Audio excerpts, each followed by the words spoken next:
Dear girls, I welcome you all to a new masterclass on home decor, which I have called Soft. I have created an entire collection of different baskets, some with lids and some without, in various shapes.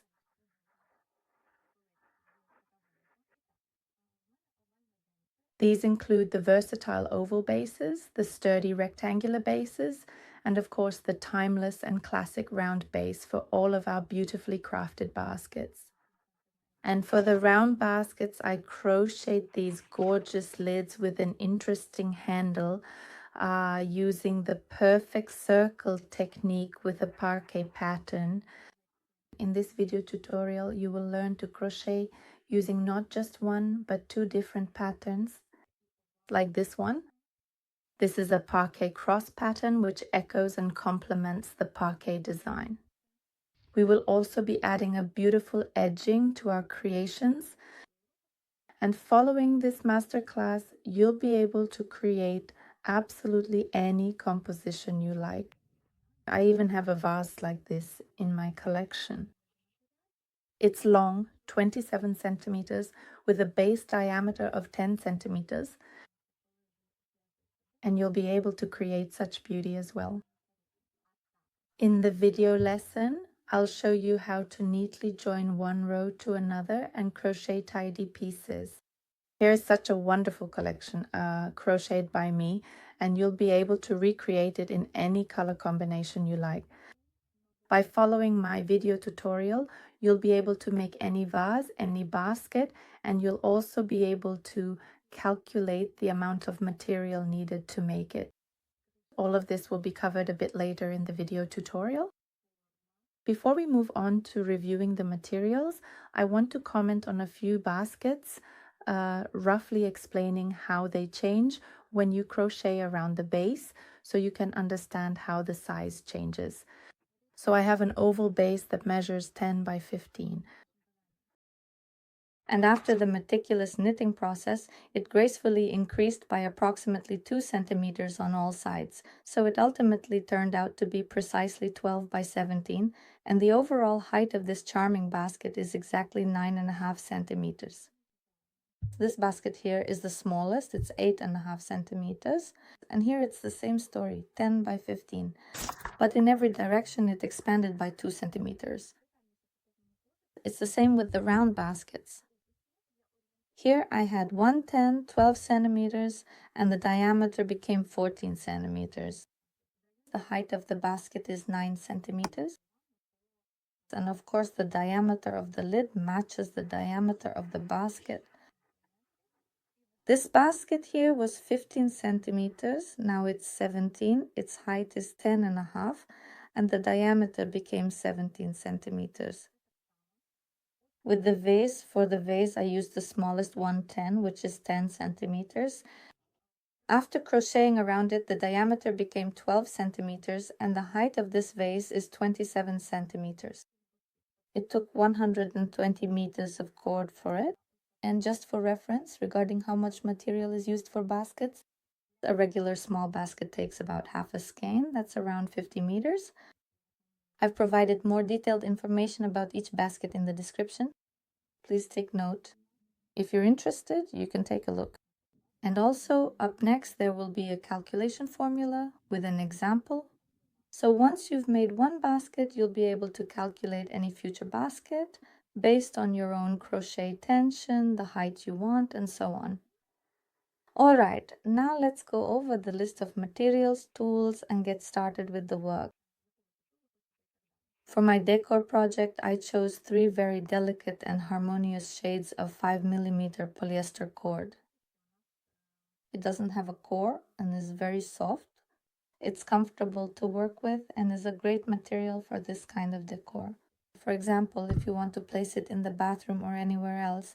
But if it's for the bathroom, the decor needs to be moisture resistant. Polyester cord is perfect for this purpose. So the beautiful colors available are a refreshing mint, a crisp white, a soft pink, and a subtle haze.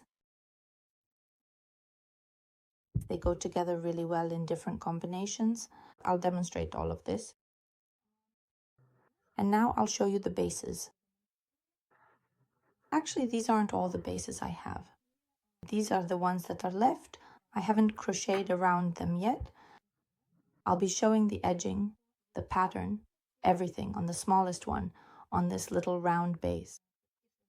But the principle of crocheting on any base, whether it's a square, an oval, or a rectangle, is absolutely the same everywhere. So you can make your item on any base you like. I'll focus on the square base. Just my thoughts on increases. That's it. So now together we'll go through the whole process with the edging and the pattern on this kind of base. I'll show you all the principles. And then you'll be able to create different interpretations on different bases. As for the main tools, you'll need crochet hooks. My working hook is size 4 and 5 millimeters. You can also easily adjust your hook. So for example, if your cord is feeling tighter, or for instance, if a size 5 or a size 4 is much more comfortable for you to use, then you can make that adjustment. Of course, you can change it. That's your right, your comfort, so pay attention to that. Then I have a smaller hook, 3.5, for weaving in the ends. Also for sewing in the ends, I just took a white thread. I use it to sew in any color. You can use 3 different colors or however many you have, but I sew in any color with white because my stitches are not visible, and I'll explain to you how to do that. Next, scissors, of course. You should have a lighter to melt the ends of the polyester cord because it unravels. And a measuring tape to measure if you need to check the height, diameter, to control all of that. These are the main tools. So let's get to work. We start working, and the first thing we do is make the edging. You can have any number of holes around the circle, whether even or odd. If it's an even number, it's simpler because the number of increases will be consistent here. But if it's odd, if at some point you have the same number of increases or no increases at all, that's not a problem. So when we finish the edging completely and count the number of our stitches, then we'll count the number of our stitches so that you can keep track as you continue with the pattern and avoid any mistakes. The first edging is done as follows. I'm using a 4.5 millimeter hook. I leave a small tail, then carefully insert the hook into any available hole, gently grab the working yarn, and smoothly pull it completely through like this. Yes. You can carefully lay the shorter tail of the yarn over the longer one to meticulously create a kind of secure loop. Next, I will precisely insert the crochet hook into the very next available hole, then gently grab the working yarn and carefully pull a second, new loop completely through the initial first one, just like this, and now everything is perfectly secured in place. Next. We don't tighten the loops. They should be a nice size, matching the distance between the 2 holes. Insert into the next one, pull through, and make a stitch. Insert the hook, pull the yarn through, and then make a stitch. Insert the needle, then pull the yarn through and make a stitch. This is precisely how we move along, you see. In a circle, yes. Don't tighten the loops. When we eventually reach the very end of this process, we'll then make an invisible, incredibly neat and tidy join.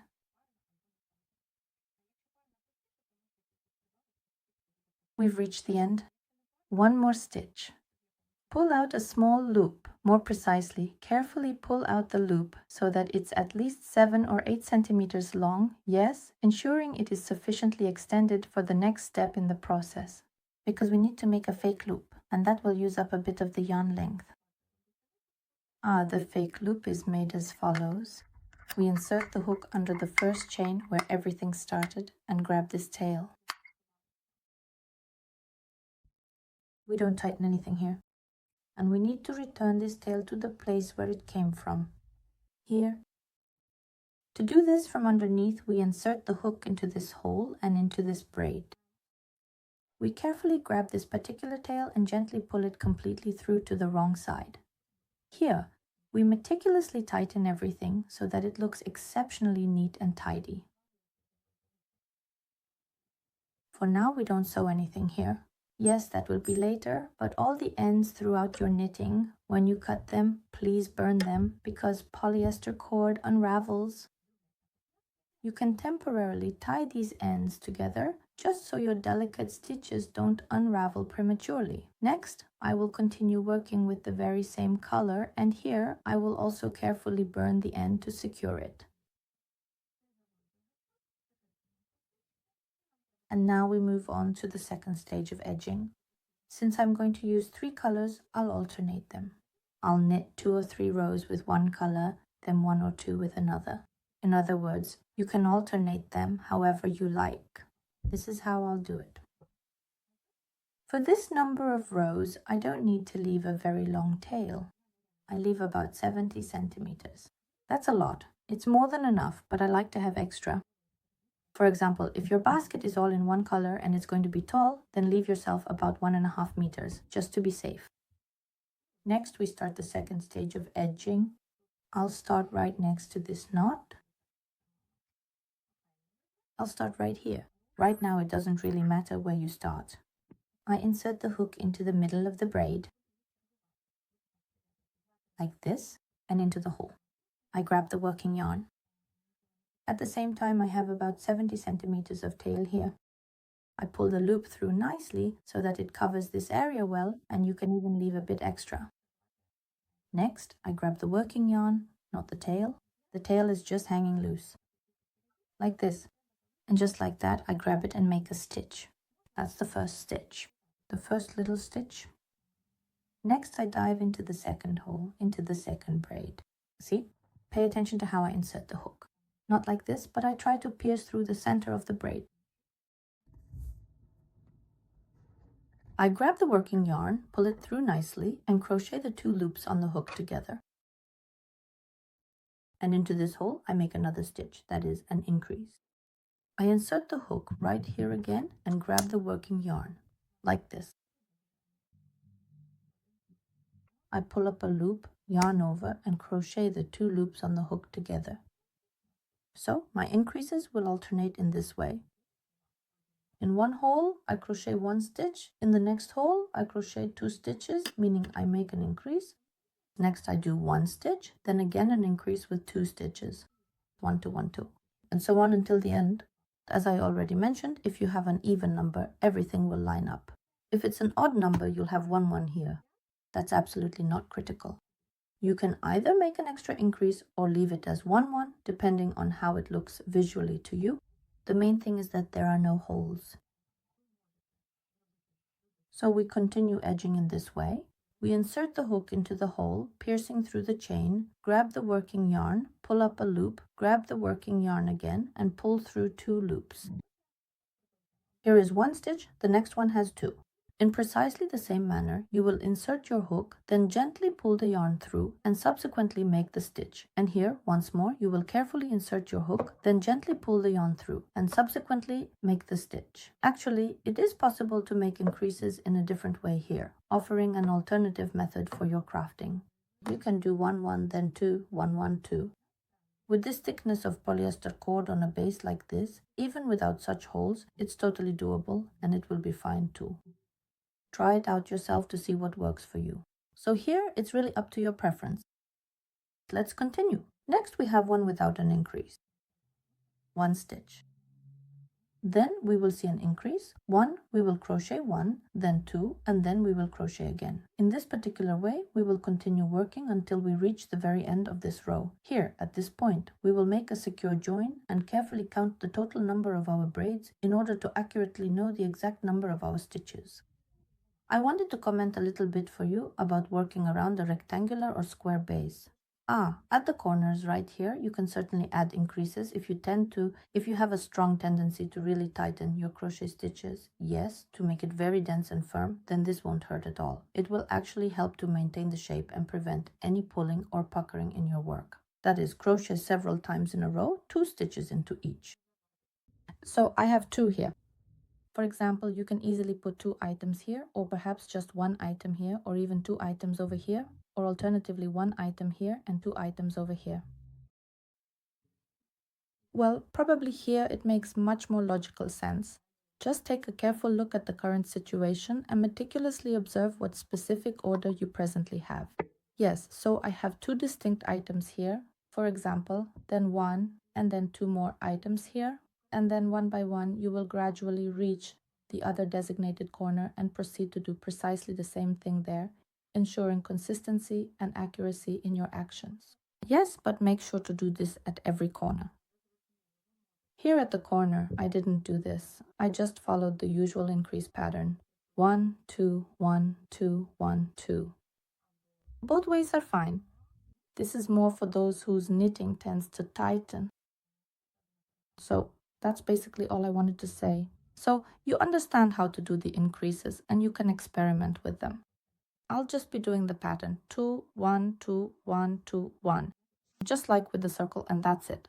And then I'll continue to develop the pattern. That's it. So I've covered the main points. Let's carefully knit these beautiful baskets together and then patiently observe what we ultimately end up with. I've reached the end of the row and I have 1 hole left which I'm going to poke through. And now I have exactly the situation I was talking about.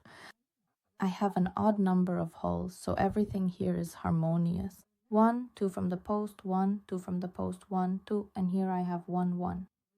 I can make 1 more increase or I can just join it. There won't be a hole here, so I won't make an extra increase. What exactly am I doing here? I am in the process of carefully unraveling this particular element of the knitting, and it is crucial that we effectively close the entire knitting project using our remaining tail of yarn. Therefore, we will meticulously take the end of the tail yarn and proceed to securely close our knitting, ensuring a neat and finished edge to the work. Here, gently pull it quite tightly and carefully, and then, using precisely the same fake stitch as demonstrated here, we can beautifully finish this entire row very nicely indeed. We need to find the first horizontal loop. Notice that this one is vertical, like a post, and here is the horizontal one. We insert the hook from back to front, in other words, from the back to the front. That's the best way to explain it. Insert the hook and grab our yarn. And pull it through this braid. To do this, you need to insert the hook into this braid from underneath, from the bottom up. I also grab the extra bar as well. I grab the working yarn in this case and pull it through, and that's it. And at this point, we have a nice closed circle. The diameter of our base, of course, increases. So at first, I think it was about 10 centimeters for me. So now we can measure it together. I've taken a measuring tape. Well, I run it right through the center like this. My diameter has increased to 12 centimeters. And now we need to count our stitches so we can keep track and make sure we're doing everything correctly. I start counting from this stitch right here. I insert the hook here and start counting from this one. 1, 2, 3, 4, 5, 6, 7, 8, 9, 10, 11, 12, 13, 14, 15, 16, 17, 18, 19, 20, 21, 22, 23, 24, 25, 26, 27, 28, 29, 30, 31, 32, 33, 34. I ended up with 34 columns. You can either remember this number or write it down and keep it in mind. Let's move on to our pattern. We will knit the first row of the pattern using certain loops connecting bars. I'll show you now. The following rows will be done differently. Pay attention. We insert the hook specifically into the loop that is a false stitch, the movable one. If we pull on the tail we left, it moves, so you can always find it. You will carefully insert the crochet hook into the very middle of this particular loop and also precisely under the back bar. Then you should gently grab the working yarn and carefully pull out a fairly long and substantial loop. Without securely fastening it, you will then smoothly dive into the next, exactly same kind of loop and its corresponding back bar. Grab the working yarn, pull out a fairly long loop and pay close attention. We even out our stitches as much as possible, ensuring they are uniform. There is no battery involved in this process. We then pick up the working yarn and carefully make a tie, one and a tie, securing the stitch firmly. 2. By the way, you can easily pull out this entire loop, and it's quite simple to do. And this one as well, but all the others need to be tightened. But I will show you in more detail. We carefully insert the sturdy hook directly under the very precise edge, specifically the far left vertically oriented bar, which is indeed vertical and provides a stable point of attachment. So here is your very first pattern element, and you will insert the crochet hook under the very edge. It's a distinctly slanted vertical bar. Next, you will carefully pick up the very next chain stitch, and directly under its bar, you will gently grab the working yarn and then slowly pull it completely through. While doing this, when aligning the second loop, pay attention that it needs to be pulled out quite long. At the same time, you can't pull this part because it's fixed here, so help yourself here with your finger. Grab the working yarn and pull through 2 loops. The 2 loops that were closest on the hook, there are still 2 left. Again, we grab the working yarn and pull through. Now the chain stitches. You don't have to make them like this, but like this. It's enough to make them short. Next, the process repeats. We again find this outermost left vertical bar. Insert the hook like this, once again diving into the next chain stitch and bar. Grab the working yarn and pull out a long loop, helping yourself with your finger. Grab the yarn again, the working yarn, pull it through, crochet 2 loops together, and then again crochet the next 2 loops together. The stitch is very similar to the parquet pattern, but with this extra element that makes the design unique. Yes, we continue to keep moving steadily like this, firmly grabbing hold of the sturdy vertical bar, then skillfully diving completely under the heavy chain and its robust connecting bar. We catch the working yarn, pull out a nice loop, helping with our fingers, and tie 2-2. Your cord will start to twist. A bit later, I'll show you how I quickly untwist it. We find the edge 1. We dive into the chain pyramid. We catch the working yarn, pull out a nice loop. We tie 2, 2. This is precisely how we effectively move along, diligently working through absolutely every single element, every intricate chain. At the very end, I'll show you precisely how we join the row. It's almost entirely invisible. It will also really depend quite significantly on your personal hand dexterity, I would definitely say. I'll explain everything in detail. For now, please just continue to keep going on your own, utilizing the very same principle and approach until you reach the absolute end of this current round. Then we will definitely meet right back here at this exact spot to successfully make the final join. I also want to draw your attention to the fact that the more of the first row you have, the harder it will be to crochet if you don't start twisting the basket upwards. That is, your basket will grow like this. This is your base, the visible part of it. And start twisting it once it starts to feel uncomfortable. So everything is the same, you just twist it yourself. If you twist the base, twist your crochet work, forming the first, let's say the first 2 centimeters of the wall. There you go. And this way we'll reach the beginning. So we've almost reached the end of the row. Here's what we have so far. This loop is adjustable, so we tighten it. Watch closely. If your cord gets twisted, which it will, see how I'm untwisting it. I pull and twist the cord as tightly as possible while knitting, so it forms a spiral like this, and then I gently hang it and it untwists under its own weight. Well, it's hard to show at a low height, but that's the basic idea. So, just like that. And that's it. And everything is nice and even. We crochet the last chain. It's the same as before, nothing new here.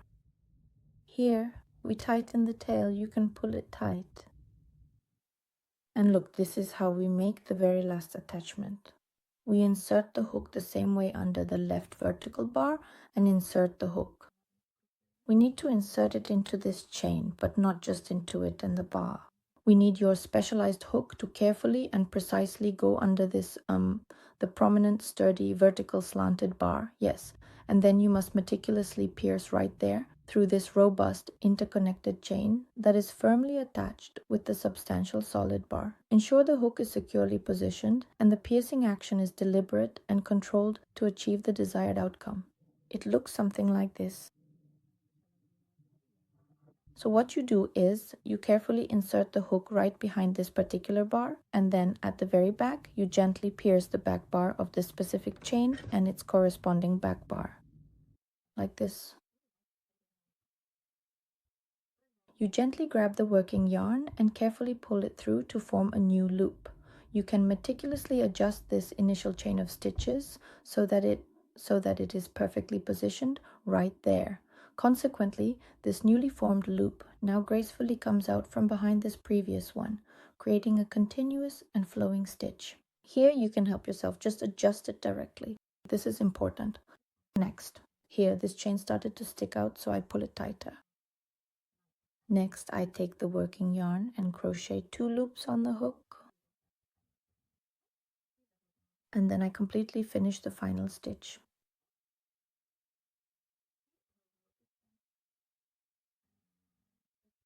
And I finish the stitch with the long tail, our working tail.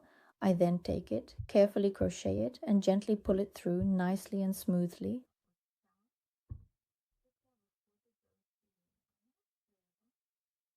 Like this. Here we need to make a join. How do we do it? Twist it nicely. We find the first horizontal chain. Not these chains here, they don't count. Here it is clearly horizontal. Insert the hook from back to front. We carefully grab our fishing line's tail and gently pull it back. Make sure to tighten it very well and securely. Next, we will meticulously insert the fishing hook into this braided line, moving it from the bottom upwards towards the top. And you can also catch the bridge. So here, that's us. Here we make a connection with a fake loop, which we already know how to do. Like this. Next. So after the process of joining, what exactly do we have here? We have these very distinctive prominent bridges that consistently go from the right side to the left side, and they almost all proceed in that particular manner. Only when we are in the act of joining do we truly get this specific kind of bridge, which, well, it does get a little bit in our way. We will certainly try our best to completely cover it up. So moving on to the second row. What does it look like? We need to insert the hook. We find our false stitch. Here it is, it's movable.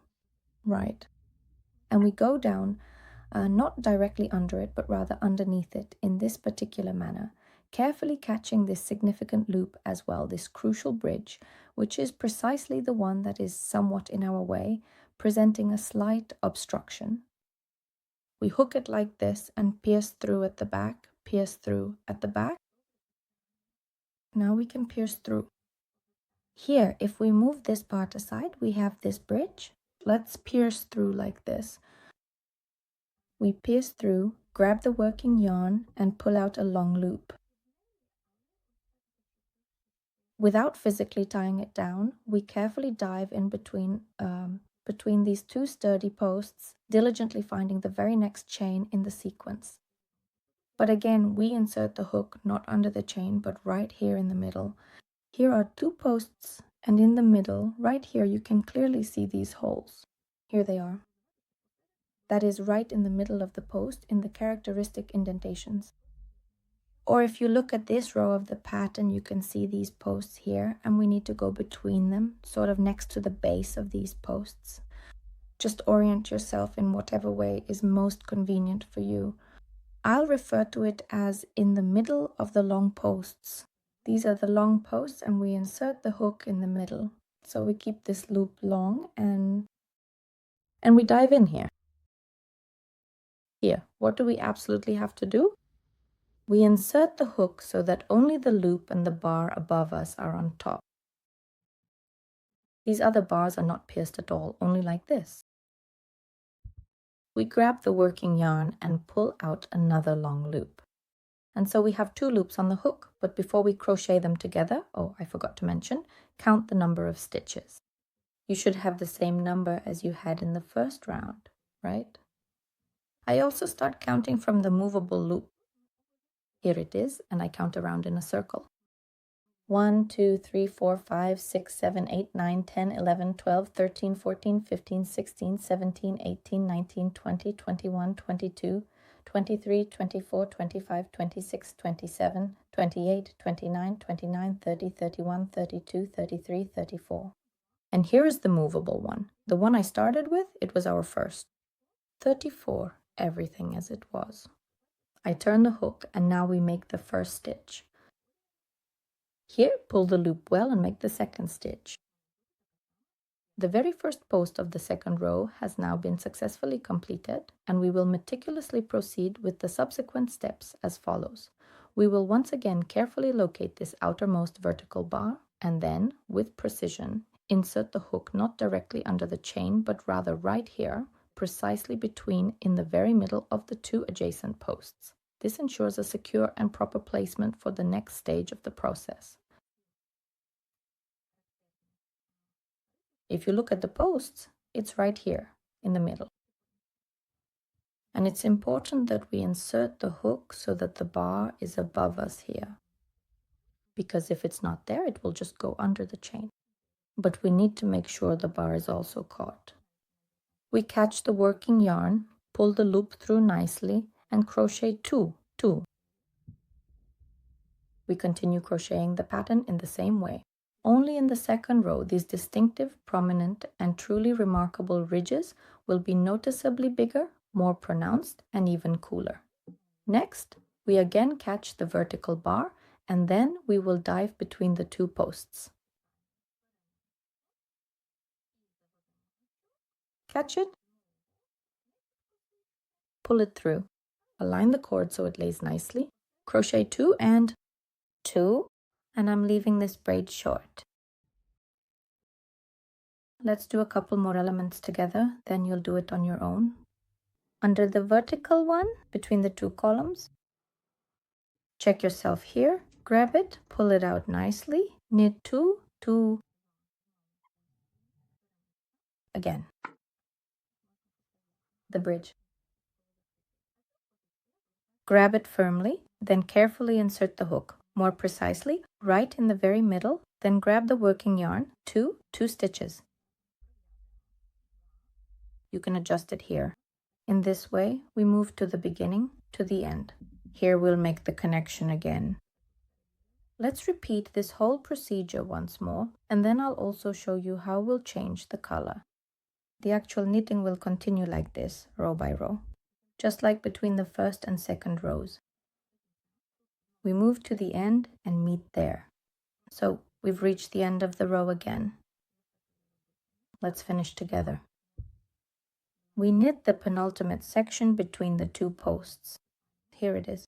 Even though this very last post isn't particularly pretty, it's a bit rough and unrefined, but visually, the significant gap between these individual posts truly looks quite similar. 2, 2, and then the very last stitch. Carefully pull the tail right here. We need to meticulously make the final stitch by carefully joining this specific part right here. We then precisely insert the crochet hook under the very edge bar, and subsequently the post should ideally go somewhere around here, while the hook itself should be positioned somewhere in this vicinity, precisely between this post and this other one. but this one is partially closed.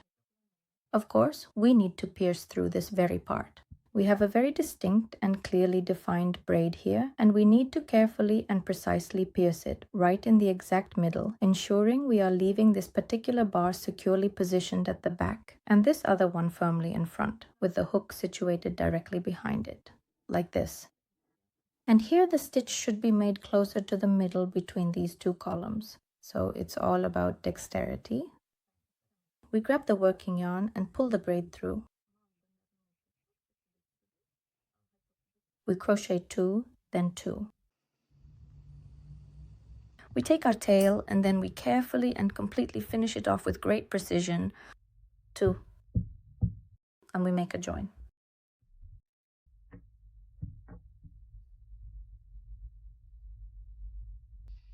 We tighten the whole thing, just like that. The first horizontal braid, insert the hook under it from back to front. Grab the end of the tail and then pull it completely through here. From the very bottom to the very top, carefully insert the hook into the braid precisely where this particular tail comes out. Then firmly grab it again and gently pull it back through. Just like that. And you can smooth out these parts a bit more if you want. They are your imitation. Well, actually, they're not just an imitation, but our necessary bridges. We'll hide this bridge again when we start the new row. Now I will show you precisely how to switch to another color option. I don't cut the yarn because most likely I'll continue the vase here and maybe crochet more with this mint color. But if you're finishing, for example, at this spot, you just cut it, burn the end, and you'll have 2 tails, which you then weave in. I'll show you how to weave in the ends now using these 2 as an example, while they're still not too. Since our basket isn't very tall yet, it's still quite convenient and easy to do this particular task.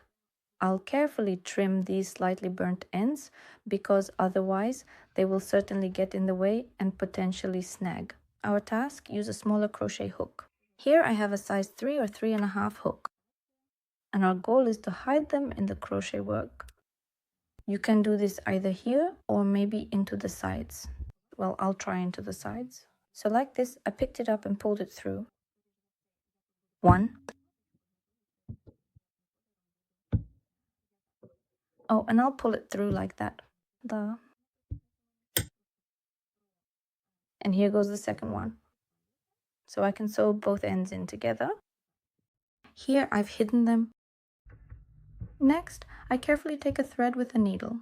Mine is a bright, pure white color. Ideally, you should always use the exact same color as your cord for the best aesthetic result and to ensure a seamless look. But even with white, you can sew it up invisibly, and I'll show you how to do that. We don't create any traditional knots. Instead, we carefully and precisely pierce the fabric of the knitting deeply. This meticulous technique ensures that both the loose ends of the yarn and the knitted material itself are securely fastened, preventing any unraveling or loosening over time. Before you begin, it's highly recommended to find a truly comfortable and ergonomic position for yourself.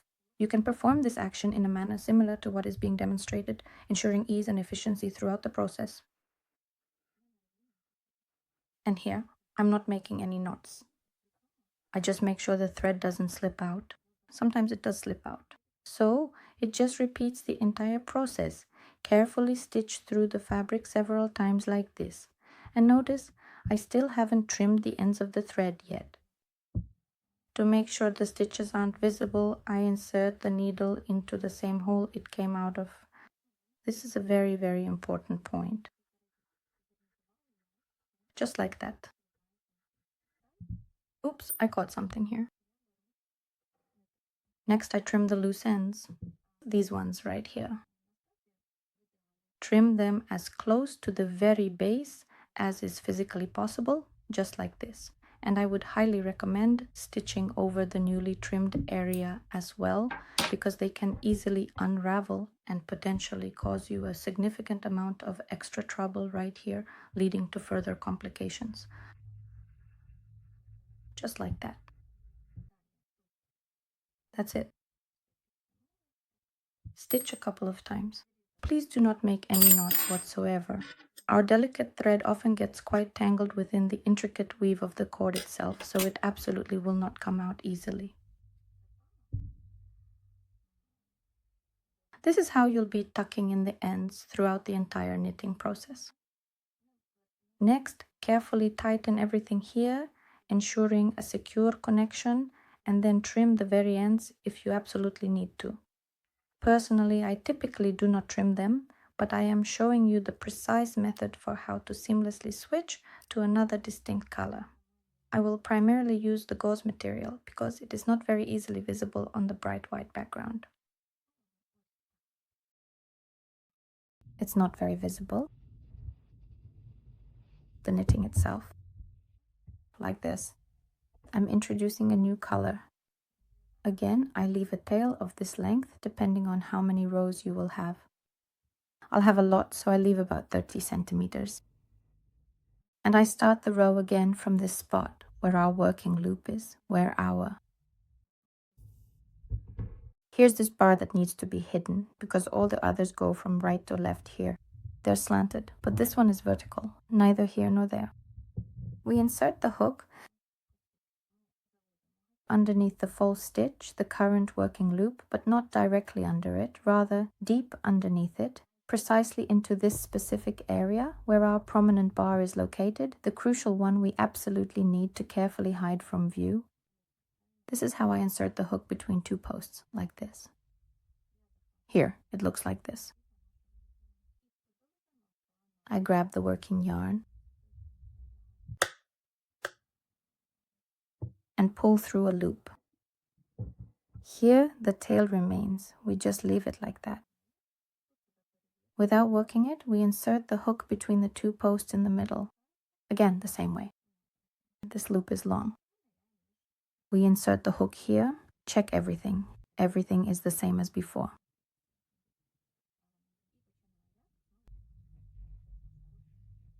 We begin by carefully grabbing the working yarn, then we gently pull up a loop through the stitch, and finally we work off 2 loops from the hook to complete the step.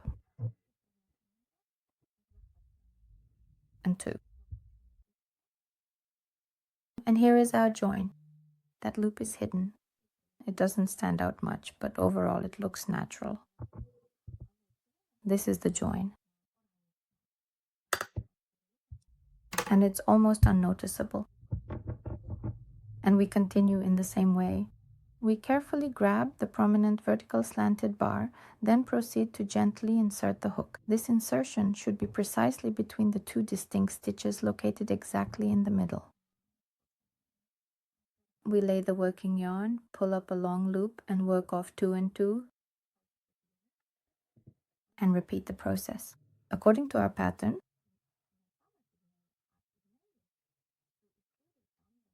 this is how we move to the end of the row.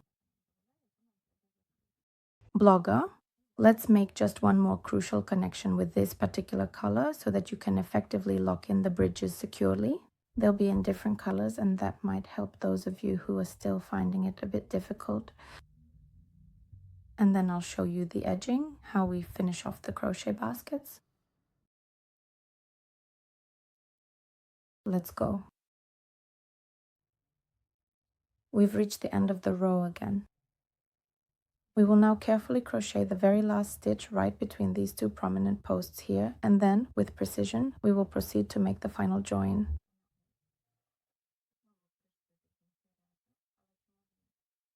Like this. 2, 2. Next, if anything needs to be tightened here, we tighten it so that everything looks good. By the way, this braid is currently under this one, but it should actually be the other way around.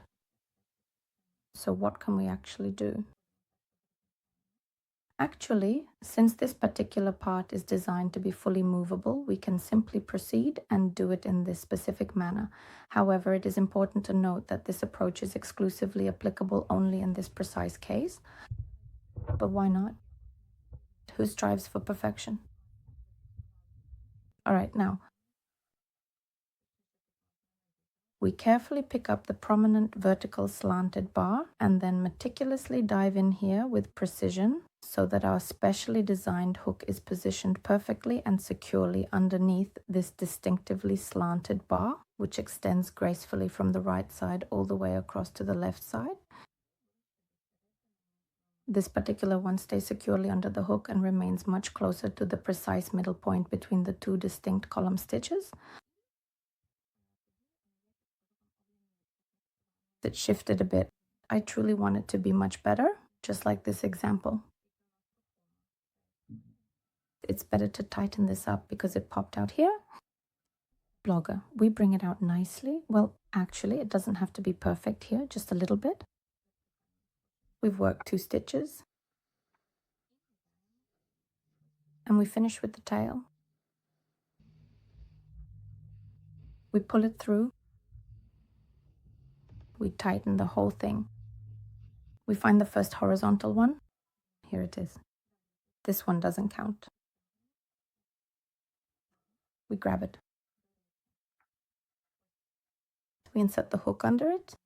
So we've successfully caught the tail, pulled it quite tight, and then bring it back here to this spot.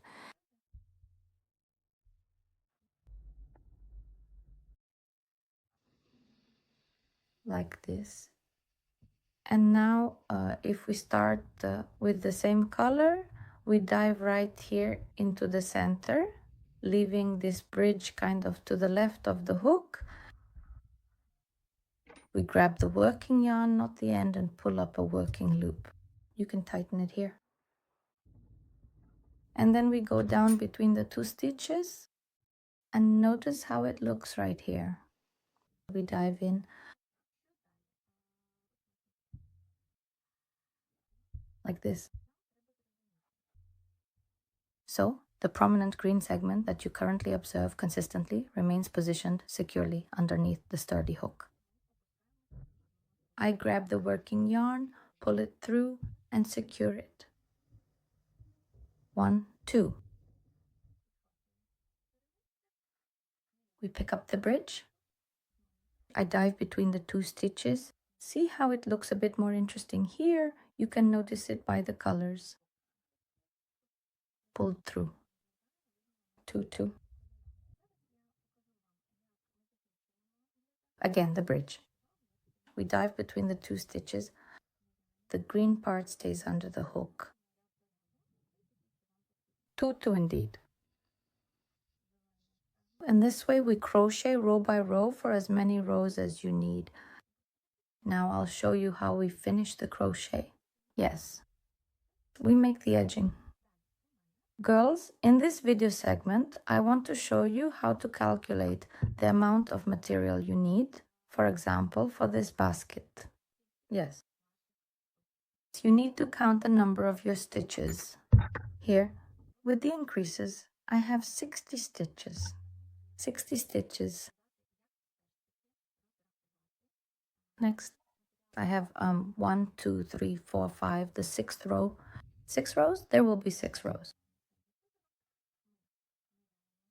For example, maybe I'll go to college, yeah? Well, and the border.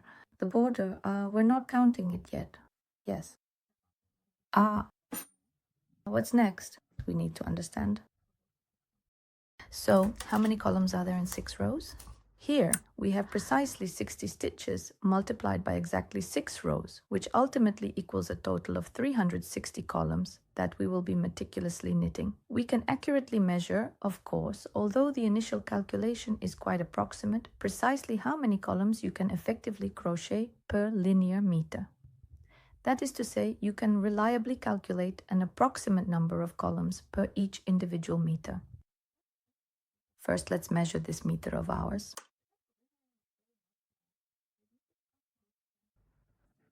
So, at some particular point in time, we will stop and carefully measure exactly 1 meter on the cord. That is to say, we simply lay out the entire cord precisely like this, in a very straightforward manner. Smooth it out, of course. All of this information, of course, is still quite approximate, but it is sufficiently clear enough for you to fully understand precisely how much material you actually need for your project. This, in essence, is a very useful kind of life hack that can significantly simplify your planning process. Yes. Yes. Here's the spot where I have a meter. Here it is, this meter. A mark with a pin. There, that's how I did it. Next, I take the hook and crochet, counting the stitches, of course. So this is the very first one. Then the second one, which is also very important and needs attention.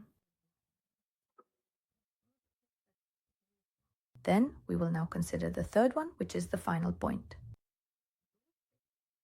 I need to check precisely where my mark is located. Then the fourth one, the final one.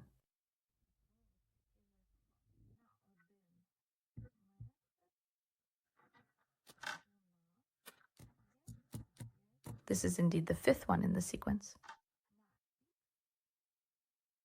And here is my precise mark. So there it is, exactly 5.5. This is the final measurement. My mark is here. Approximately 5.5 stitches. For 1 meter of material, we typically have approximately 5.5 stitches. Therefore, for X meters, and considering the specific characteristics of the fabric, we would then calculate the corresponding number of stitches required. We have 360 posts. According to the rules of proportion, we multiply the values diagonally like this. 5.5 multiplied by x equals 360 multiplied by 1 meter. And x equals 360 divided by 5.5. I divided it and got 65.5 meters approximately. That's precisely the exact amount of raw material you will ultimately need for crafting a basket of this particular and specific size. And don't forget the edging, which you can also measure in the same way. So if you take three colors, yes, 100 meters each, then of course you'll be able to make at least 3 fairly large baskets, or even 4 or 5, right? Especially if you also make some smaller ones. This is just a reference point for you from me. Of course, your knitting density might be different. You can also calculate the amount of material you need for yourself, so you know whether to get 3 skeins or 2. It also depends on how you plan to combine the colors and so on. So that's a guideline for you, ladies. Now let's continue working. So, using 2 baskets as clear examples, I will show you 2 excellent options, 2 distinct ways to do the decorative edging. The principle is the same, but the edging is a little different. Here on the oval basket, the edging looks like this. Edging and border are synonyms. It slightly widens the top opening of the basket, creating a more expansive and open feel at the rim.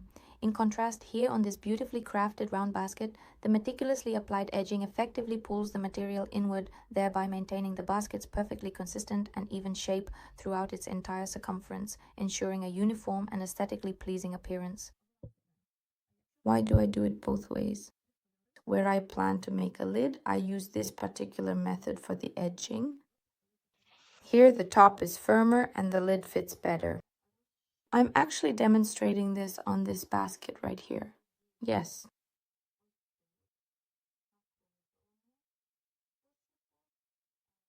I prefer this edging specifically for baskets that will be open, of the open type, and I'll show you the edging on the vase. I've almost finished the vase for decorative flowers. The base is 10 centimeters. The diameter of the vase is 12 centimeters with the edging. Let me show you our seam here. It runs diagonally like this. It's a bit noticeable, but looks quite neat. Now we're going to make the edging together. I'll show you one method first, crochet a little, and then show you another. And that's how I'll finish it, and at the same time show you how to crochet it. The edging will be done in white. So we've turned to our joining seam and we find the first movable chain. Yes, mine is already sewn, but I know what it looks like. Here is our chain. So the edging using the first method looks like this. We insert the hook not just under the chain, but under the chain and also under this little V, under this right bar of the V. From the back, it looks as if it's under the chain and its back bar. Some people find it more convenient this way, others that way. There you go. Here we have this little joining element that I'd like to hide. Let me try now. I genuinely don't know if I'll manage to do it nicely. I'll certainly try to go under this particular one and also carefully catch this other one. Let's try. I'm inserting the hook. I'm pulling the loop through. What do we have?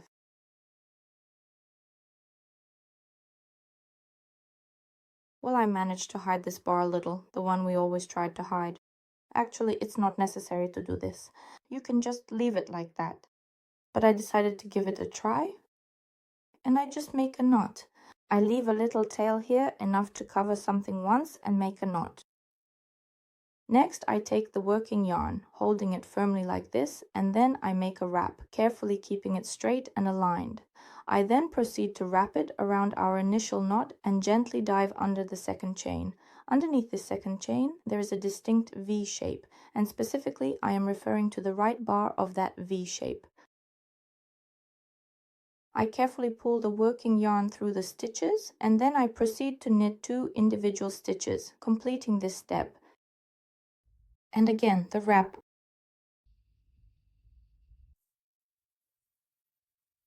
We've made the wrap. Again, we find the next braid. Under it, there's a check mark, the right bar of the check mark, the right bar of the check mark. I insert it. I grab it. I knit it through. Wrap. Keep the tension even. It's important for your binding to look nice. We dive further. The braid under it is a check mark, under it is this check mark. I'll repeat it once more.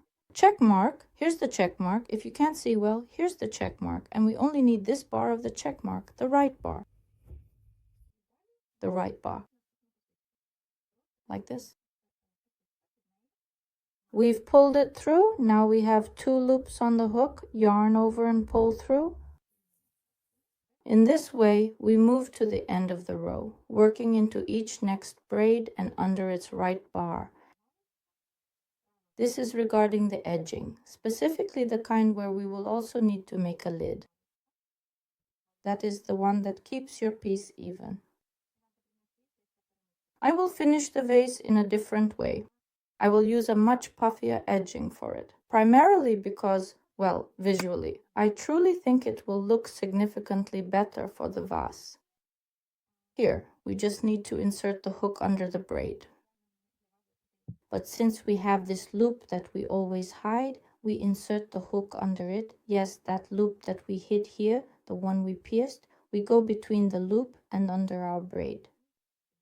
In the same way, we grab the working yarn, pull up a loop, and make the first stitch. Next, we make a yarn over. Choose the tension that you need. If it's loose, you'll get fluffy columns. If it's tight, it'll be the opposite. Right? There you go. And then I dive under the next braid, just under the braid.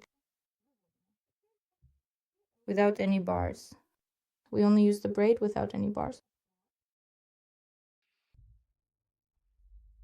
I grab the working yarn. I've knitted 2 stitches. Next, I make a yarn over again. And I dive under the chain. So the difference between these 2 methods of knitting is only that in this method, we simply grab the chain. In the previous method, we grab the chain and the right lower bar underneath it. Yarn over. Insert, pull through, knit. Make a yarn over. First insert the needle, then pull the yarn through, and finally knit the stitch. Yarn over again. Insert, pull through, knit, yarn over, insert, pull through, knit. In this way we continue to the end. Here we'll join together, and with that our piece, this particular piece, will be finished. So we're finishing the edging. Now let's see how we'll do this together. All right, here's the movable end. Pull this part as tight as possible and then sew it so that, this white line is more or less at the same level. Next, we bring out our working yarn. Pull it through in a way that neatly closes the row. Take a smaller hook, you'll need it. And here is our first horizontal bar with a vertical bridge in front of it. Ideally, we want to get in like this, under the first horizontal bar and also into this bridge, like this. Move this bridge aside so that our hook is right here. Or actually, even like this.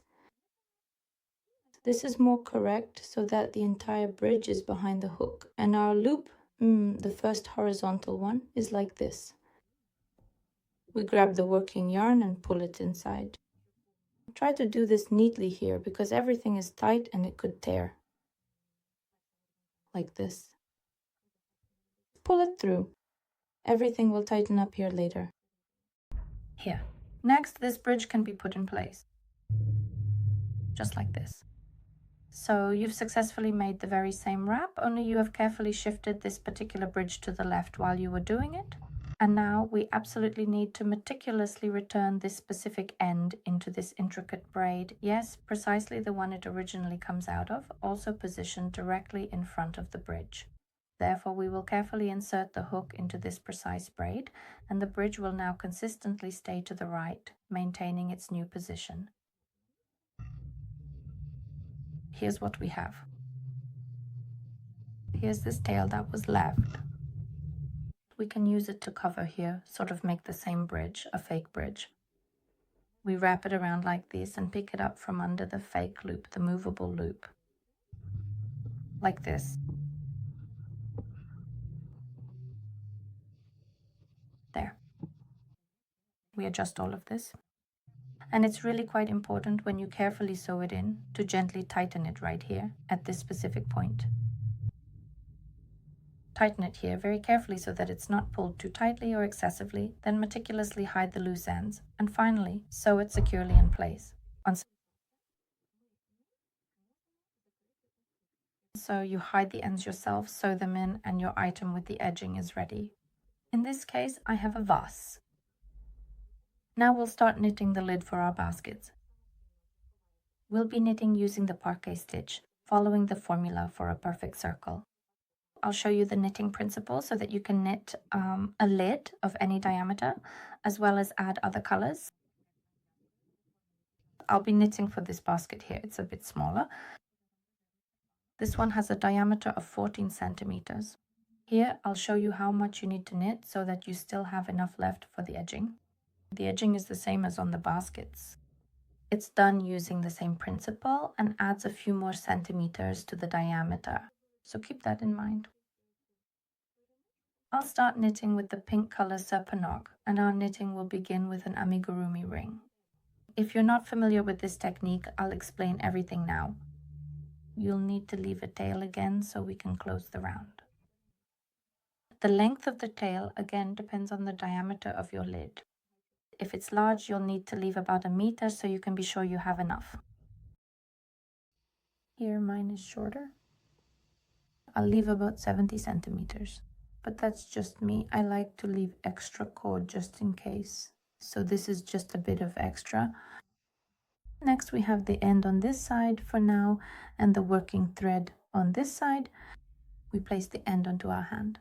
This way it wraps around our palm, and with the working thread we make a wrap like this. This is our amigurumi ring. We hold it with our fingers, insert the hook from underneath into the center and pull up the working loop. Pay attention to how my fingers move. This is how I hold everything so it doesn't go anywhere. I grab the working yarn from underneath and make the first stitch. Please take a marker and carefully attach it to this designated loop. This will serve as your reference point. Just a moment. We will now completely close this particular row with this very final loop. So in order to make absolutely sure you do not lose it, please carefully place a distinct marker at this precise point. Next, we dive into the magic ring again. There are 2 strands here, we go under them. We grab the working yarn and pull up a loop. I make the loops long. Pay attention. I grab the working yarn and make a stitch. Next, we start crocheting with the parquet pattern. It's very similar to the pattern we used for the baskets, but it's attached a little differently.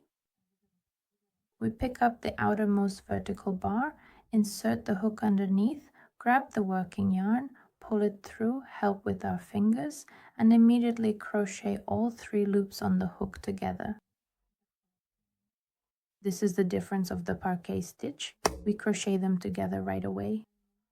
Again, we carefully grab the outermost vertical bar, ensuring a secure grip. Then, we gently catch the working yarn, making sure it is properly positioned.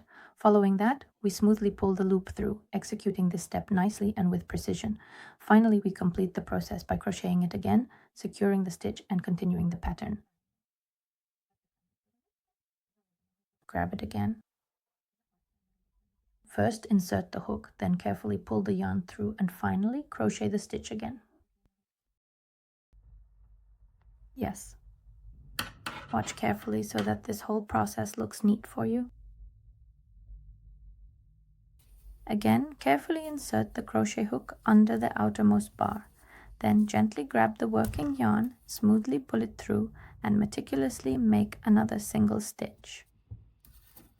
I should have 6 braids. 1, 2, 3, 4, 5.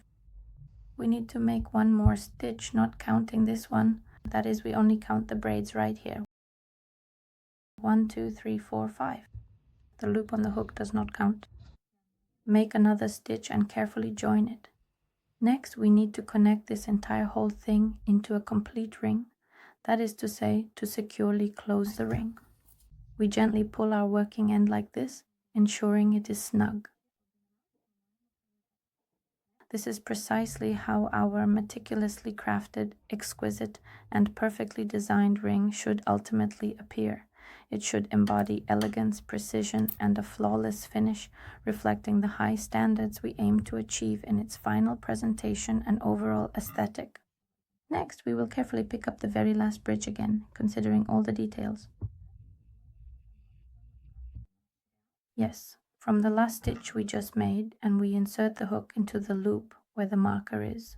The loop has already tightened, and you can only see its tip, and it's exactly into this tip that we need to insert the hook. We remove it and make sure not to lose this loop visually. Here it is. We absolutely need to pierce through this material. If you find that you cannot easily get through, you can certainly use a smaller hook to achieve the desired penetration. And now, pay close attention. We are going to grab not the active working loop, but rather the tail, specifically our long extended tail. And we carefully pull this entire whole thing completely through. We pull the tail all the way through.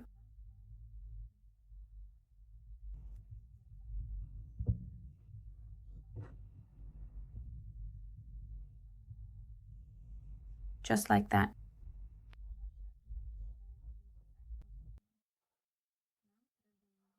And now we are going to carefully close our current row with a meticulously crafted fake stitch, precisely just like we previously did before. We find the first horizontal braid, insert the hook under it, and grab the tail.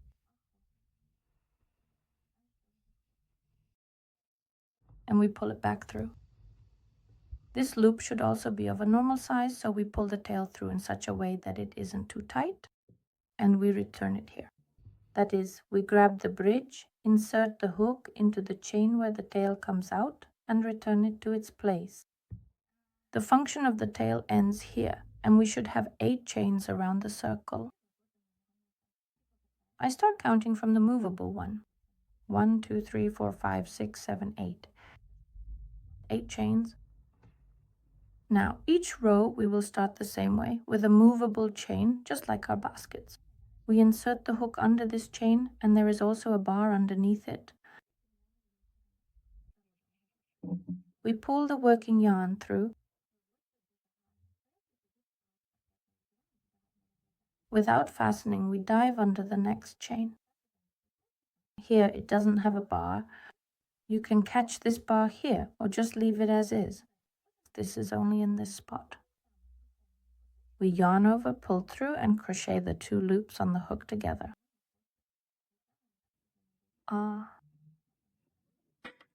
In the second row, right here, we'll need to make as many increases as we have stitches here. Here we have 8 stitches. So this number should double and become 16 instead of 8. Therefore, we need to crochet twice into each of these chains. Into this chain where we have the beginning, we'll double it at the end. And here we do the same. We carefully pick up the very edge bar, then smoothly dive under the chain, gently grab the working yarn, pull it through very nicely and precisely, and then crochet a second time. Now we carefully grab the bar and make 2 stitches directly under this chain, ensuring a secure and neat finish. Insert the hook under the chain, and underneath it there is already a bar. Be sure to grab the bar as well. Grab the working yarn, pull through the chain, and crochet the 3 loops on the hook. What do I want to say? Pull the loops through very nicely, then your parquet pattern will look beautiful. Again, we carefully dive underneath the sturdy edge bar and then proceed to go under the robust chain with its strong back bar, ensuring a smooth and precise maneuver. We then grab the working yarn, pull up a nice generous loop, and carefully make a slip stitch, completing the initial step.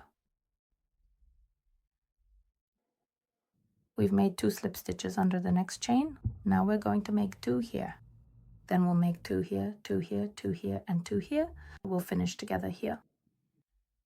Let's meticulously craft 2 more of these together right here, ensuring we understand each step thoroughly, and then you can confidently continue working on your own.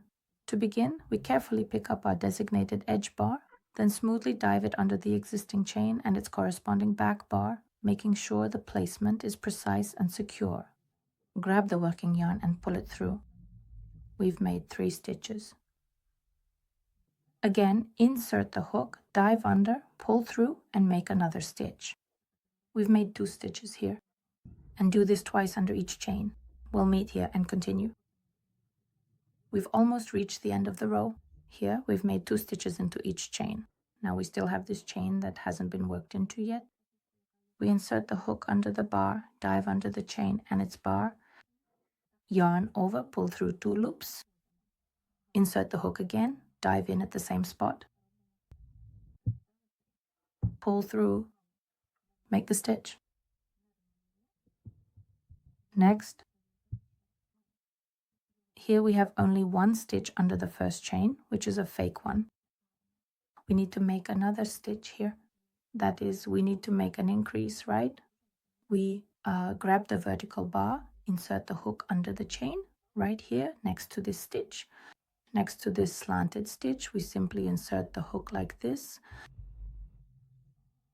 Grab the working yarn and carefully make a new stitch. Now, let's join it in a way that looks really nice and seamless. We will gently grab the front bar and also carefully grab the chain, this specific slanted chain right here. And then we take our tail, the long tail that we thoughtfully left earlier, to complete the process. We carefully pull it through this entire setup. This way we effectively create a very nice and secure closure for the row, and visually you can close the entire row very neatly, almost invisibly, and with a seamless finish. And we bring this tail out like this, and we close it with a false stitch, just like we always do. We find the first horizontal braid, this one right here. We grab this little tail, we pull it through and adjust it to the right size. Here you can gently tighten it to make it look nice and then return it into this braid. To do this, we insert the hook from underneath under the bridge into the braid like this. Always make sure to check yourself. In this row, you should end up with twice as many braids, that is 16. I've secured my hook so I don't get confused, and from there I count 1, 2, 3, 4, 5, 6, 7, 8, 9, 10, 11, 12, 13, 14, 15, 16. In each row we will make 8 increases. If in the second row we made an increase under every single chain, then in the third row we will make increases under every other chain. In the fourth row accordingly after every 2 chains, and so on. That is, with each row, the distance between the increases will grow by 1. In the fourth row, I will show you the principle of increases because that's when it comes into play.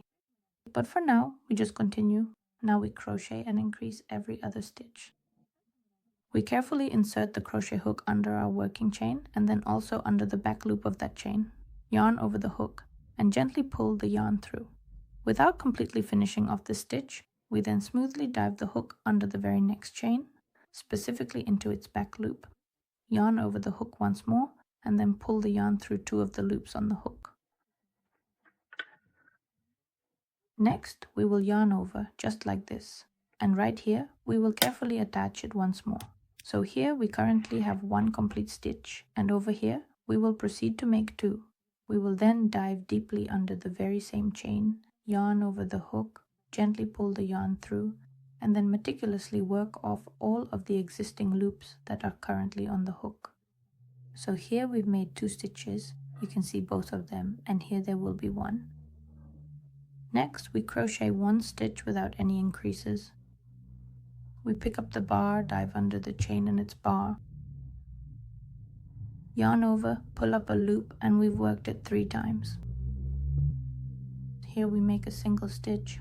Next, we will create a double stitch. We carefully pick up the bar and then smoothly dive under the very next chain and its corresponding bar, ensuring a precise and secure connection. Yarn over, pull through, and secure.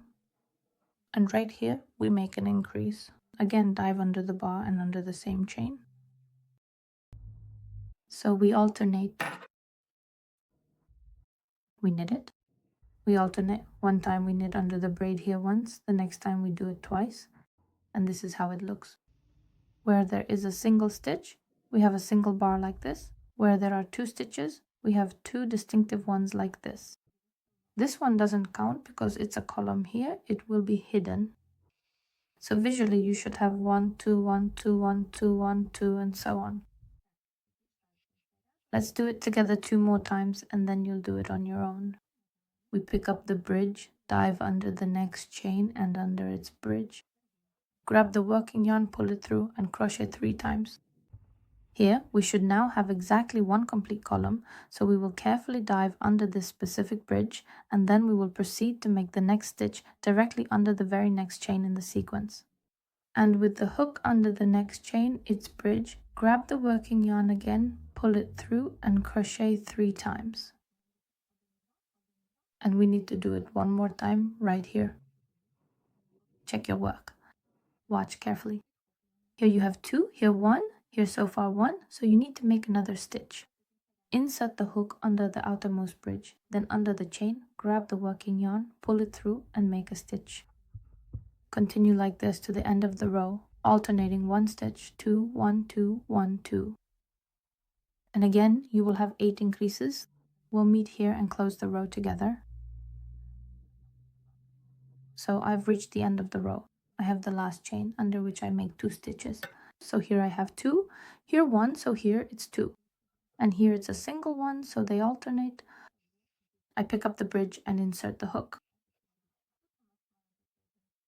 I grab the working yarn, make a stitch of 3, and once more into the same place.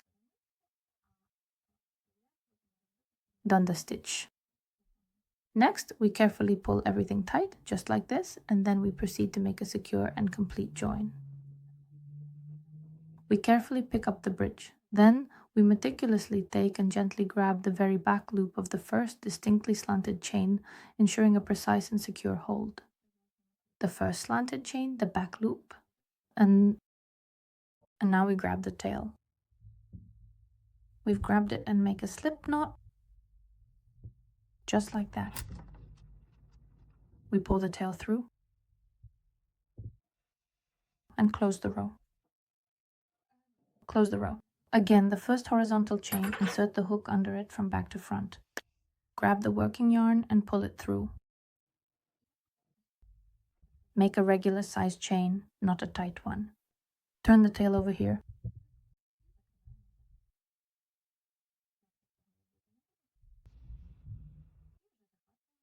You should have 24 chains here. Check yourself. I won't do that anymore. That is 16 plus 8. Yes? Next, I'm looking carefully at what I have here. And I think maybe I'll add another beautiful color, but which one to choose? Either a crisp, clean white or perhaps a vibrant, verdant green. Well, I'll add white. So when you add a new color, you cut off, yes, this whole part and sew it in.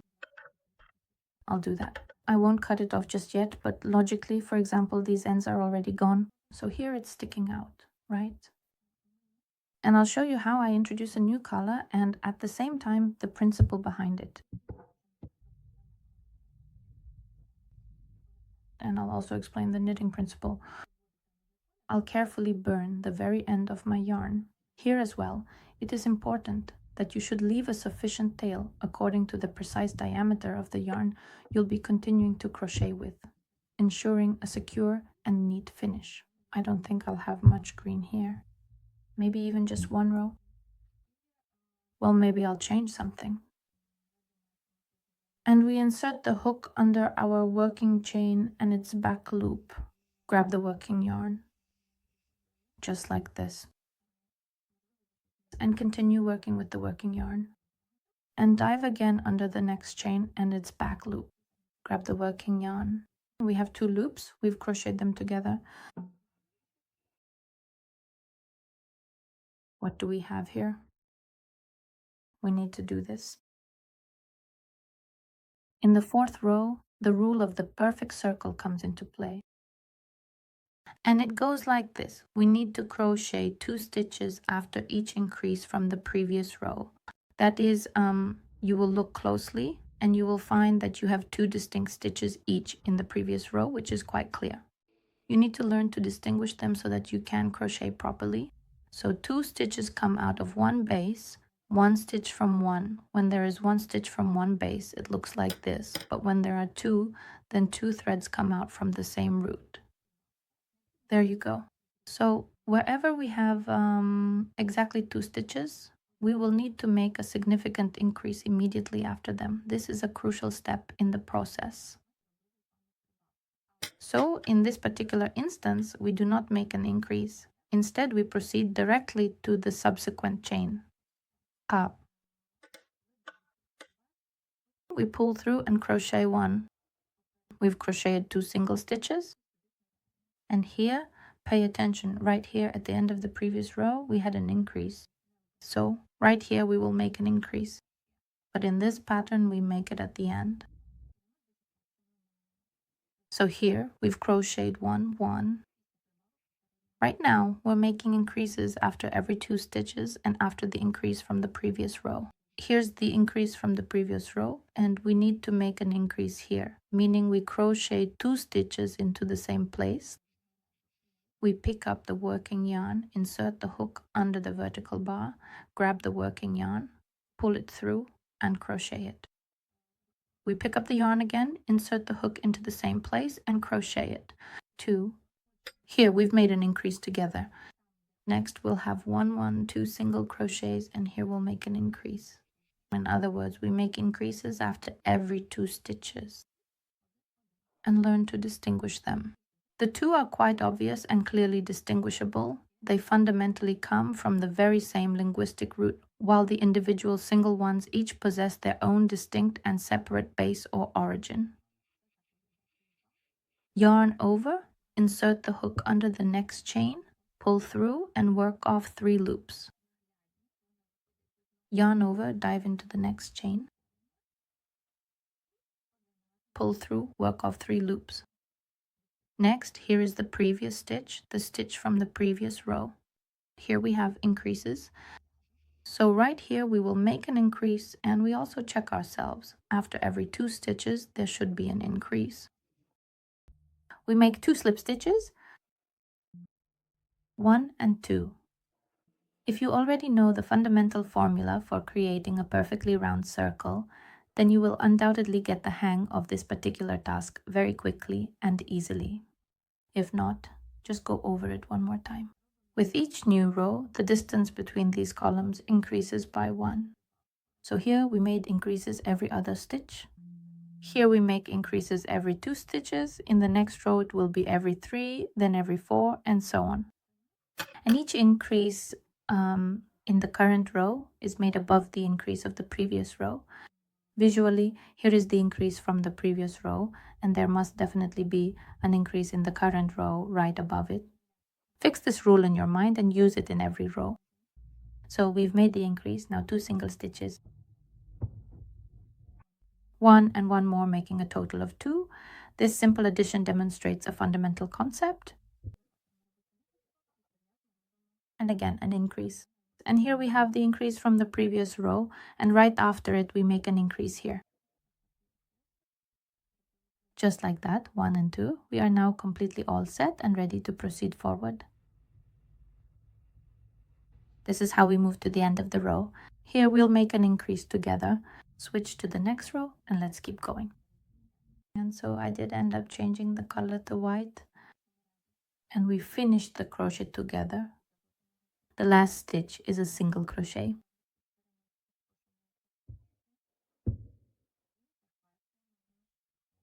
Here we need to make an increase, because as a reminder we had an increase right here in the previous row. You can tighten everything here so that it looks neat. Pick up the bar, insert the hook not behind the bar, because this is our join and that will come later. First we need to make an increase, and the increase is made under the chain. Grab the working yarn and make the increase with the regular working yarn. And now we make the join. First, carefully insert the hook directly under the main bar. Then proceed to guide it under the bar of the slanted chain. Finally, firmly grab and secure our tail end. We carefully grabbed the tail, successfully made the join, and gently pulled it out. And we make the connection. We find the horizontal braid. Here it is. We carefully grab the very end of the tail, gently pull it completely out from the back side, then smoothly transition it from the front to the back, and finally bring it right here. Just like this, it's perfectly positioned. Just turn it around. Be sure to check yourself. You should have plus 8 more braids compared to the previous row, or how to count for yourself. The number of rows is counted. First row, second row, third row, fourth row. You have 8. You need to multiply by 4. 8 times 4 is 32. So you should have 32 braids around here in a circle. Let's move on to the 5th row. Find our moving braid underneath its bridge, then carefully pull the working yarn completely through, and then dive underneath the very next braid and its corresponding bridge, effectively making a slip stitch. Please look very carefully to clearly see exactly where we have an increase, and you will notice that the increase is located right here at this specific point. 2 stitches come out from the same base, so we need to make an increase here. We crochet again into the same spot under the same braid. Make a slip stitch. Next, we will carefully attach 3 individual single crochet stitches, and after completing the third one, we will then encounter the increase from the immediately preceding row, and we will proceed to make yet another increase directly after it, meticulously following the established perfect circular pattern. That is, we crochet 3 single stitches. 1. Crochet 2 stitches carefully and precisely. And carefully crochet 3 stitches. And make an increase in the next one, which is right after the increase from the previous row. 1 and then again 2. Let's try that once more. Again we crochet 3 and then another increase. 1, please.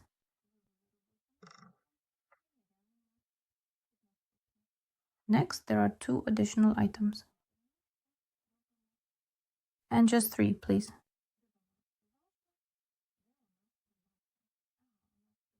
And an increase.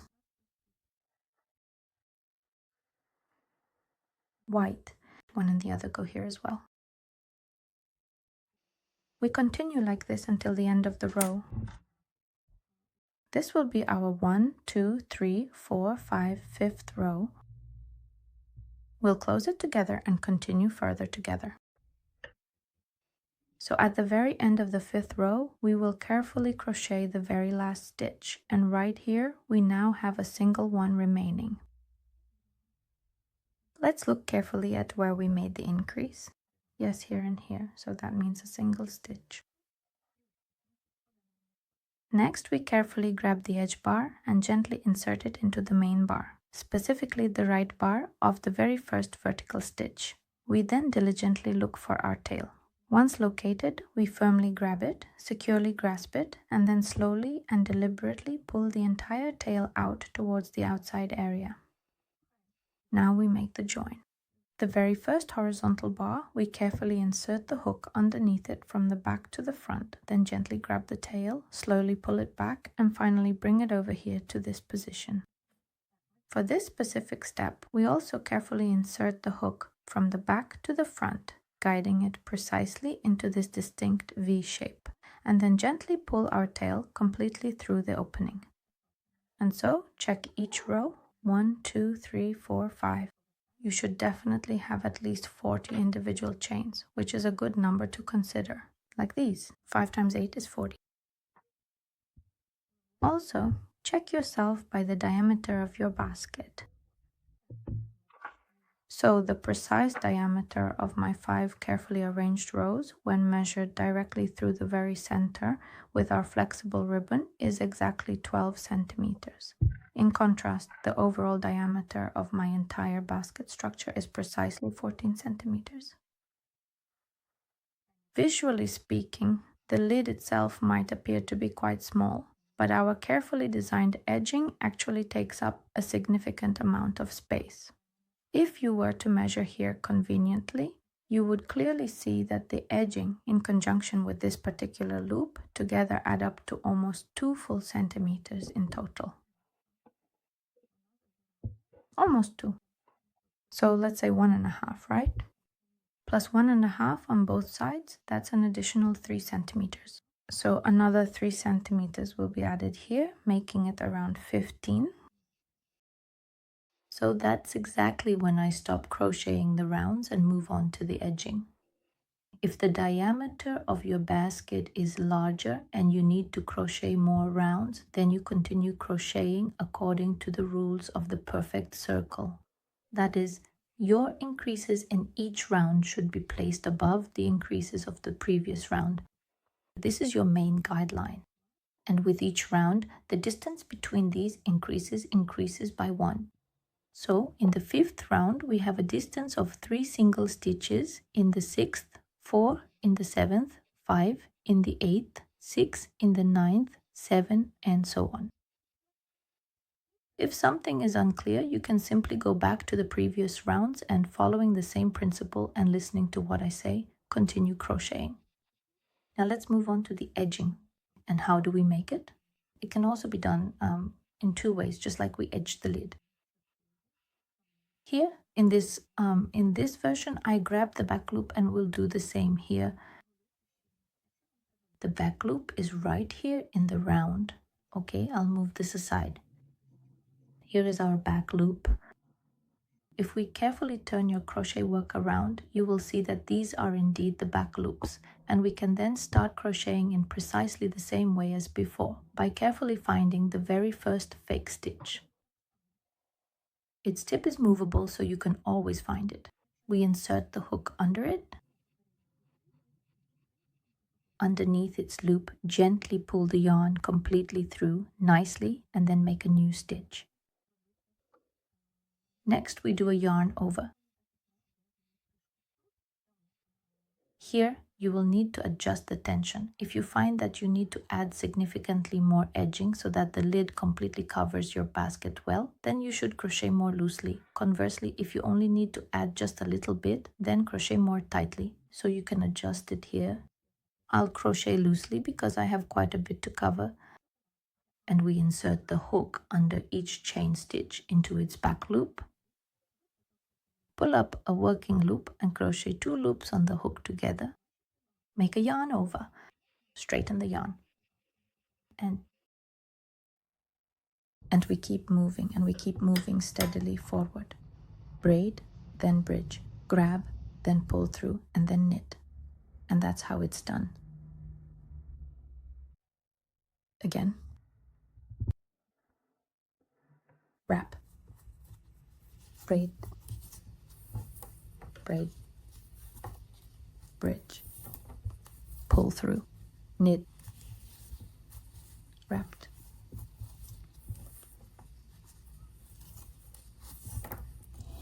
braid, bridge, knit.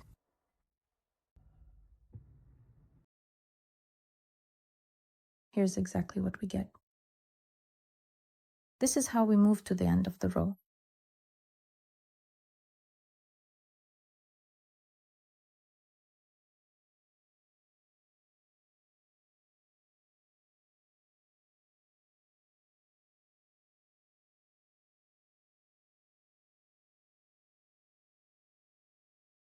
Crocheting our edging. We'll meet at the end of the row.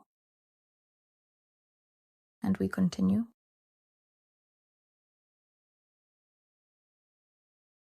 And we continue our knitting. We finished knitting the border. We are now making the very last stitches, carefully and precisely.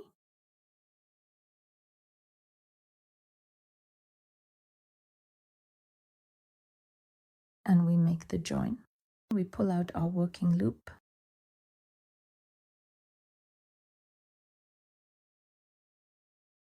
A little more cord so we can close it nicely. We cut it off. Next, I'll take a smaller hook. We absolutely need this particular bridge, indeed the very first bridge, yes, right at the precise beginning of the row. Position just a little bit to that specific side, and then carefully get under the entire loop that is situated directly under this very same bridge, like this, so that the bridge stays in place. If you look at it this way, it's on the left. We grab the tail and carefully pull it back through. It might be a bit tricky or tight here, but it's doable. Now tighten it, return our bridge to its place, and put the end back into the loop it came out of. Now I'm hooking the bridge. I'm hooking the cord.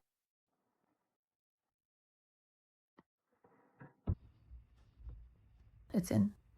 And to make sure everything closes nicely and securely, we need to carefully take this remaining end that's left, meticulously thread it through the opening just like this, and then gently bring it out on this opposite side, like this, and adjust it to the right size. That's it. And your lid is ready. Of course, before closing it, you need to measure it. I've already measured it. Here's what I have. The lid completely covers and doesn't stick out beyond the edges of our basket. It could have been made a little bigger, but if I crocheted one more row now, it would be much larger. So you can stretch it a little, for example, just slightly, or if it's too tight, you can redo the edging more loosely. So there are plenty of options. So we're finishing up the intricate work on the lid. We carefully sew in all the loose ends and then meticulously craft this truly interesting and unique handle. You can also adjust their size, make it bigger or smaller. I think I'll make this one a bit smaller here. That's it. Sew in the ends and continue. By the way, girls, I'm hiding the ends right now. And here's something interesting. This very last loop, this final section, it might indeed end up slanting quite noticeably like this, right? In order to effectively even it out and make it perfectly straight, I recently observed a rather clever and incredibly useful trick. Here's my absolute end that completely closes off this this entire section. I simply need to carefully tuck it neatly under itself. That is to say, gently pull it completely through to the inside of the fabric. And it automatically straightens this bridge and makes it vertical just like the others. It turned out really interesting, so go ahead and use it. And then we hide it carefully without pulling too tight. Of course, we hide it. Here you can really adjust it as you like. For example, like this or just a little bit. So you can precisely adjust it to the exact size that you truly need, then carefully hide it away, and finally meticulously sew it in place. That's the life hack. That turned out pretty cool.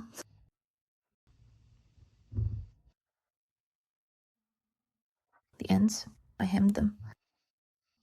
And now we move on to shaping this kind of pom-pom. I'll be doing this with mint colored yarn. Leave yourself a sufficiently long tail so it is quite convenient for you to comfortably work with it, to neatly tuck it in here, or perhaps to gently pull it through somewhere else. Well, about 25 centimeters, and for now I'm setting it aside. What do we do next? We carefully place the tail end on the working yarn. The tail is quite long, isn't it? I then bring the crochet hook from underneath, gently grab the working yarn, and carefully pull it through. This action forms a small initial loop. We can now cast on any desired number of stitches. This entire process is specifically for creating the holder portion. I'll even tell you the measurements right now, because you can adjust it here. 4 cm in diameter. I cast on 7 or 8 stitches. Here I'll make it a bit smaller. I'll cast on 6 stitches. You can also adjust the tightness a lot here. We'll use a certain technique that will allow you to do that. You can tighten it more or less. And for this particular shape, we carefully pull the working yarn through the existing loop. The very first stitch, then the second, followed by the third, then the fourth, and finally the fifth stitch. Sixth, let's make it 6. If I need to completely redo something, then the entire chain that we've just meticulously created, we simply close it. Just like that, it's done. The body and the chains are facing inward for now. We pick up the top bar of the first chain. This little knot here, we don't count it. Here's the first chain, the top bar. Next, we take the working yarn, just like this. We grab it. 1, pull through, and the same for the second pull through. Next, we move upward in a circle for any number of rows you like. Crocheting into these top bars. It's important to learn how to distinguish them. This is how we move in a spiral. The top bars. Let me show you a close-up. Here they are. Don't miss them. Well, after that, it's the same process. To keep everything even, you need to tie each one. So you insert under the bar, grab the working yarn, and make a tie. Insert under the next bar, grab the yarn, and make a tie. We also keep the density the same.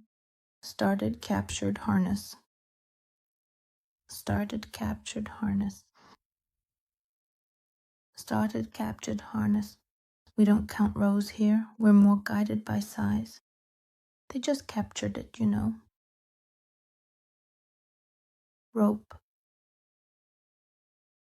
That's how it works for us, you see. It might tighten a little, but the main thing is to maintain the density. Like this. Here we've reached a height here of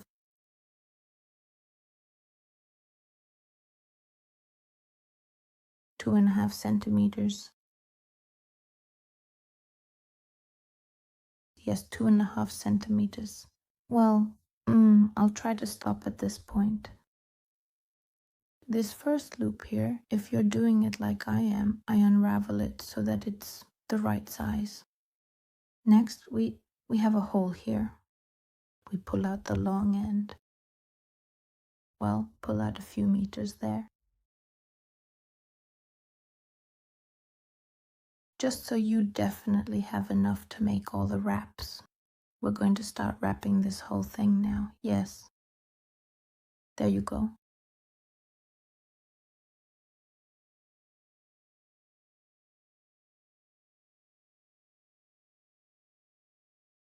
And then we neatly and carefully make the final wrap. So you have the end. You insert the hook into the hole in the middle, grab the yarn and pull it all the way through.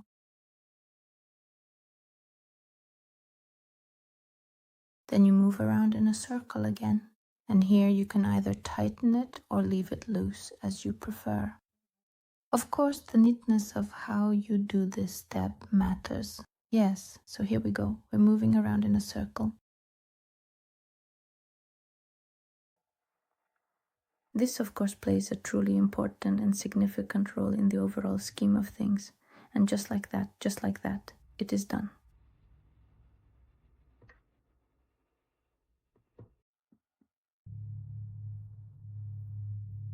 That's how it's done.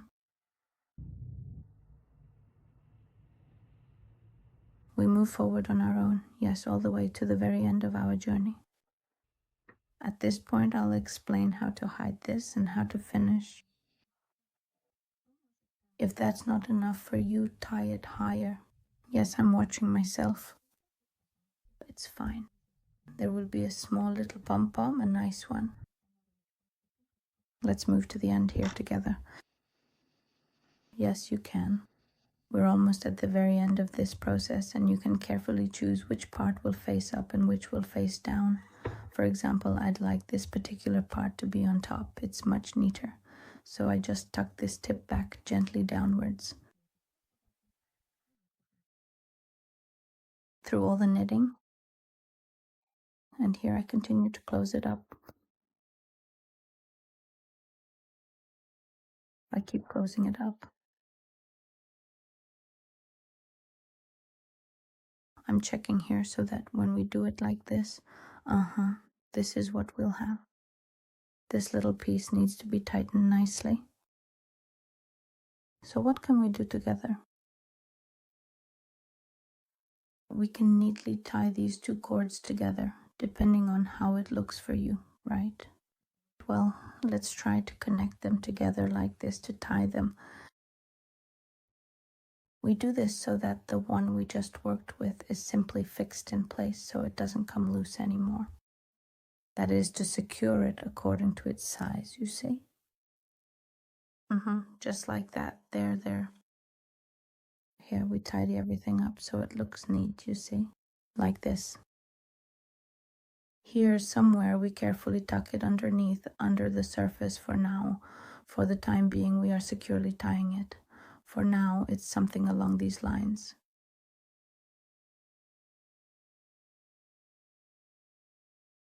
Well, like this.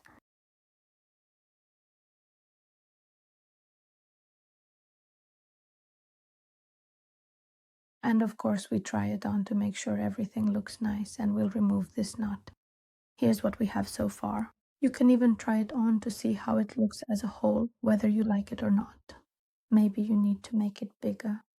You can easily adjust that as well. So my electrical cord here has completely unraveled, and it absolutely should be carefully trimmed because it will definitely get in the way and cause an obstruction.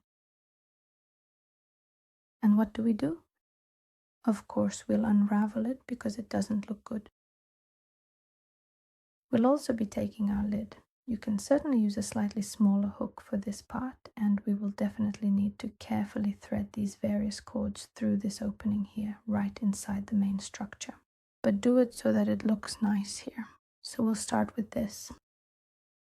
I'll thread it through. Of course, we're aiming for the center.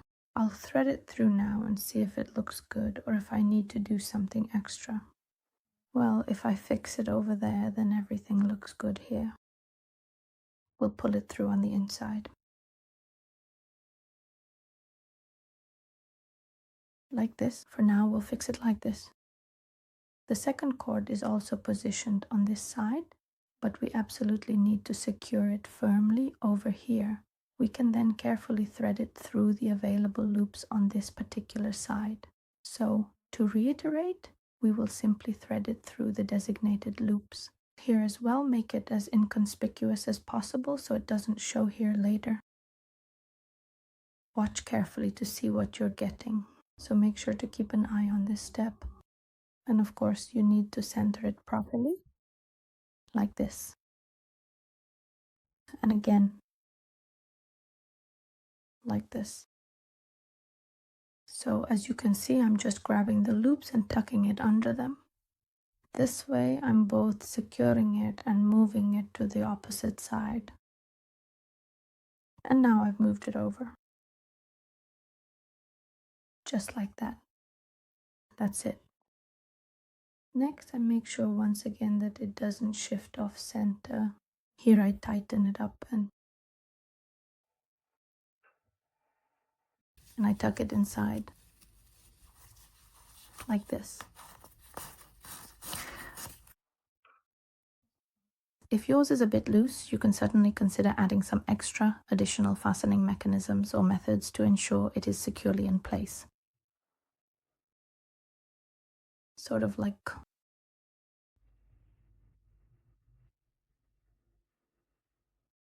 now I'll try to do one manipulation. I'll cut here.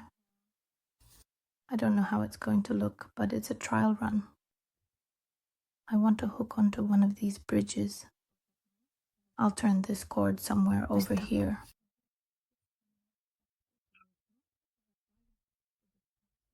And this is the center. No, the center doesn't work. Let's pick the one next to it. Yes, and I really want to hook. I truly want to hook onto one of these substantial bridges, actually 2 of them specifically. See? Like this.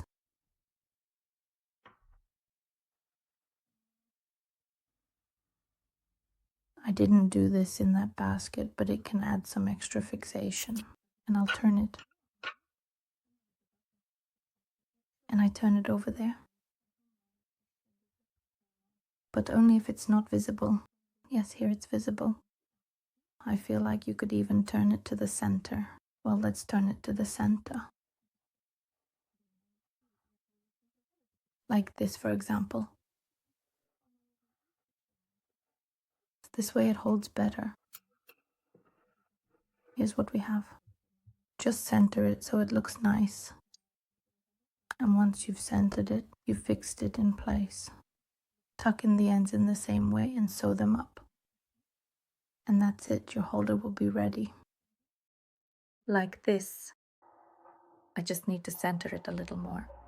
Alright girls, the lid is completely finished. Here's how it looks for me. The ends stick out a little, but they could be hidden. If you're making it to order, of course, you can easily hide them away. And here it is. This is the beautiful composition, the truly stunning beauty we ultimately end up with, a magnificent visual delight. Using this method, you can crochet baskets of any size with lids in similar patterns, parquet-like as on the lid and its variations. But here it's more of a cross pattern. So they are not identical, but at the same time, they echo each other. And you can make this kind of interesting edging. Dear girls, the masterclass has come to an end, and here I am with my complete collection. I want to thank you for choosing my masterclass and for creating things using my video tutorials. It means a lot to me.